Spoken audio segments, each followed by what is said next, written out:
the collection of solar bodies in a galaxy with dark energy around it. That's what I mean. That's the material mass. And so your eyes react to the energy that would come from the center, energy that comes from inside this female consciousness energy. Female, not gender, just nature.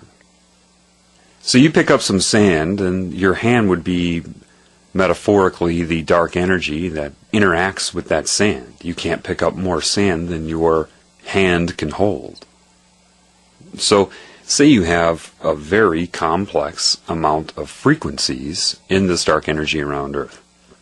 Each different wavelength, if you break it apart into individual waves, you have a complex waveform, and even this whole concept of Fourier transforms, I'm sure it was an understanding of this. My voice could be broken apart into individual sine waves. Well, so each one is interacting with the energy emitted from, say, the core, and each frequency or wavelength is just that. It's how much is interacting. So it'd be like scooping my hand and grabbing this amount of sand and whipping it somewhere, and then scooping more, and it's always pretty much the same amount, right? Because that's what my hand can carry. Forget about a heaping pile of sand, but just say I grab the same amount every time because of what my capacity is. Well, if you have a longer wavelength, you could consider that as a larger hand, or say a shovel now that goes into the sand and grabs more of the sand. And then, a garbage can goes in and grabs some sand, and fills it up. It's how much is it's how much of the dark energy in the specific frequency is interacting with this center energy, creating an interference pattern.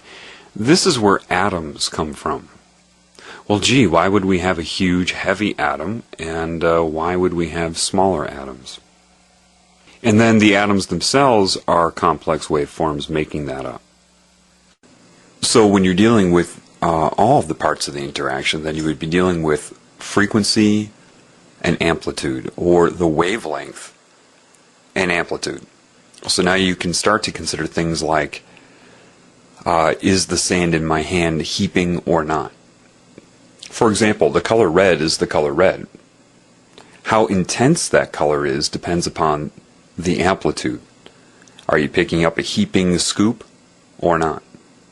That's what waveform interaction is. So you understand that the basics of it would be the size of the interaction. I see it in my head. It's very hard for me to say verbally, though.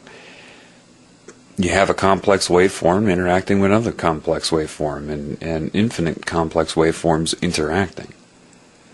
Then the amplitude would be, in the case of a hand picking up sand, is it a heaping pile, or is it just a leveled off pile? This is the very nature of your thinking process. Amplitude and interaction of wavelength. It all comes down to that.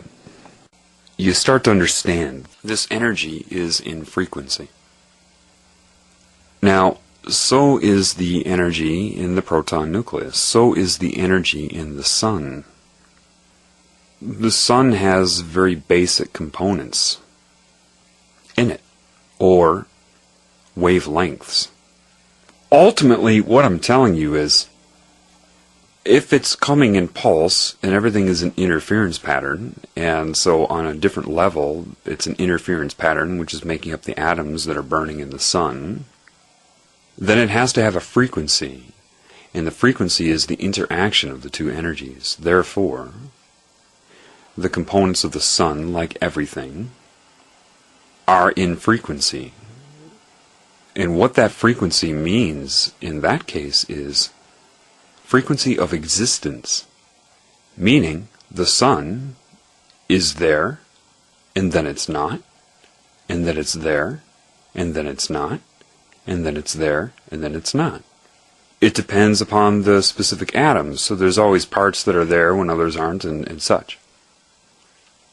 But it's so the frequency to you would be at the atomic level, which is too fast for you to observe. So, if I'm telling you that the sun is there and not 100,000 times per second or something like that, you're not going to be aware of that because you are there and then you're not, and then you're there and then you're not.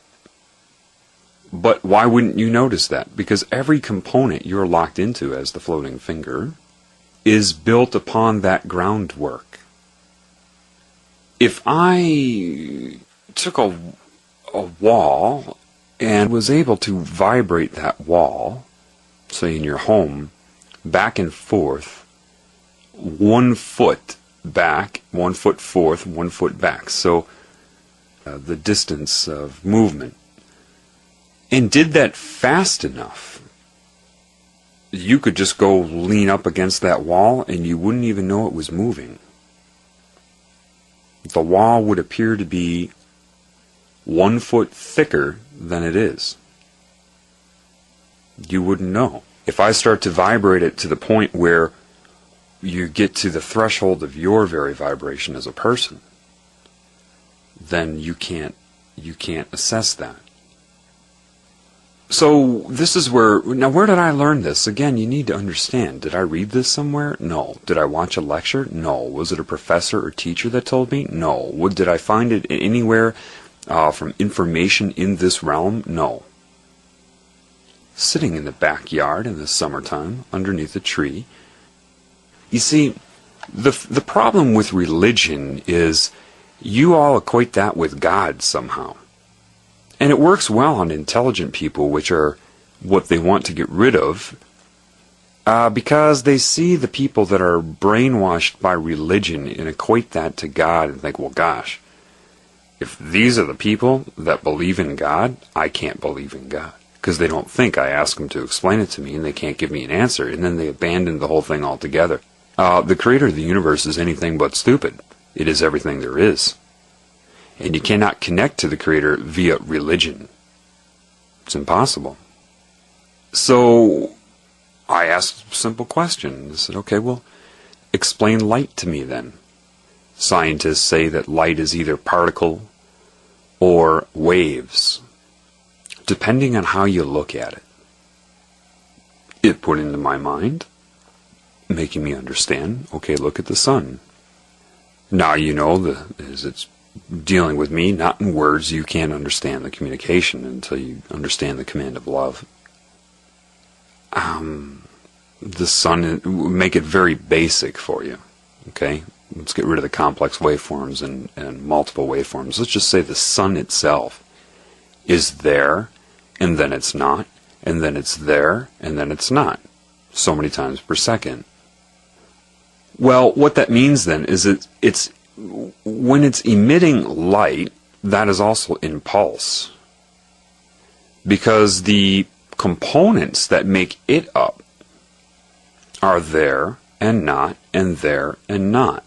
And then the sun is built up off of that, and it actually is there and not, and there and not, on a different level.